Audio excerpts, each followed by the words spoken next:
What's up guys, Chris here with Mad Octopus Media, and today we're going over why the Fujifilm X70 is my favorite EDC camera for 2025.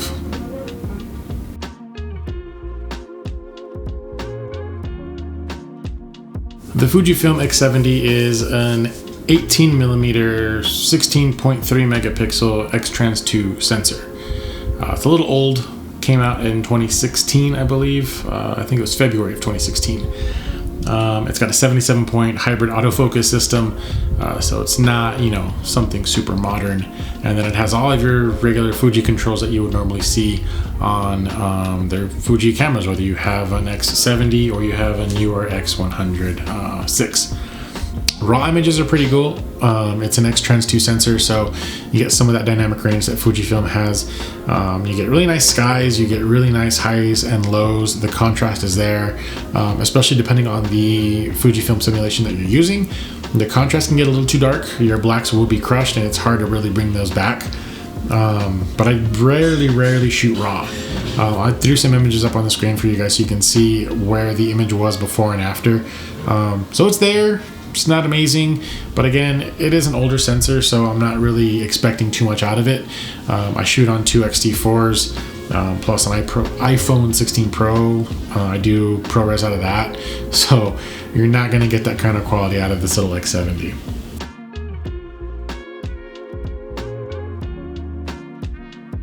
Video-wise, nothing fancy. It does 1080p, it does 60p for your frame rate. And it has a whopping 15 minutes that you can record at. It's got two stereo mics up on top and no audio input. It does have an HDMI out. Do with that what you want. It's nothing to write home about. There's no internal stabilization as well. So it's really a really bare bones camera system from Fujifilm that takes great stills.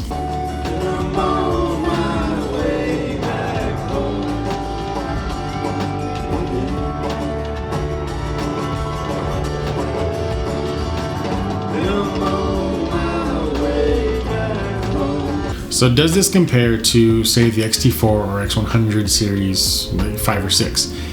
I'm not doing this video for that. I'm doing this as an alternative. You don't have to go out and buy the latest and greatest XT system or the X100 system.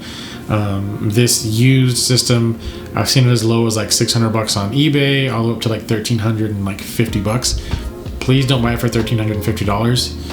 You can totally find a decently used one in okay condition that works. I want to say this was a gift, so shout out to the homies that put this in a box and sent it over to my house for me.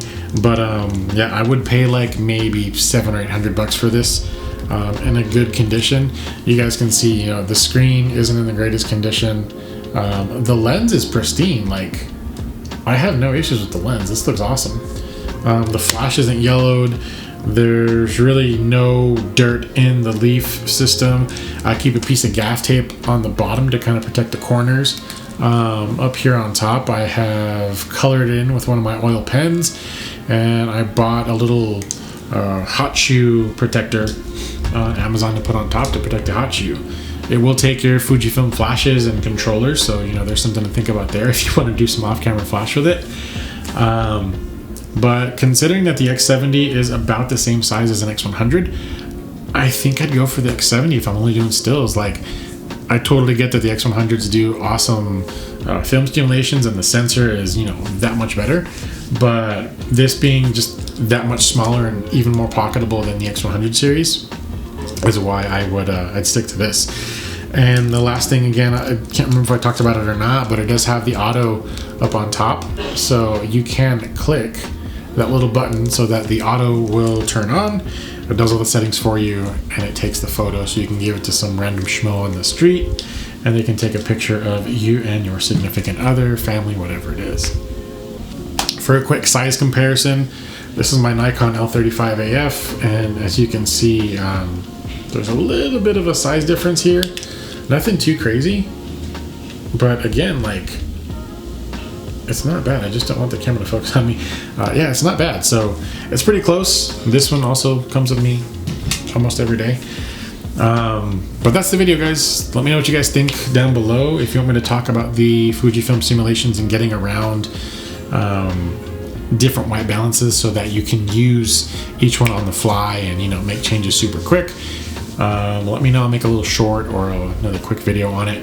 But like, subscribe, let me know what you guys want to see next.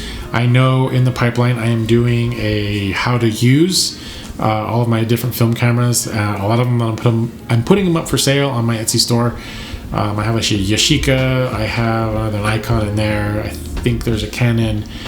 I have some old stuff that's like from East and West Germany, like it says product of West Germany on the back. I thought that was pretty cool. So it's a history piece. Got some box cameras, but we're gonna figure out how to use all of them, and that will be a series of videos. They shouldn't be longer than, you know, 3-4 minutes. But let me know what you guys want to see that's related to photography, videography, and I will get it out there for you guys. See you on the next one. Peace.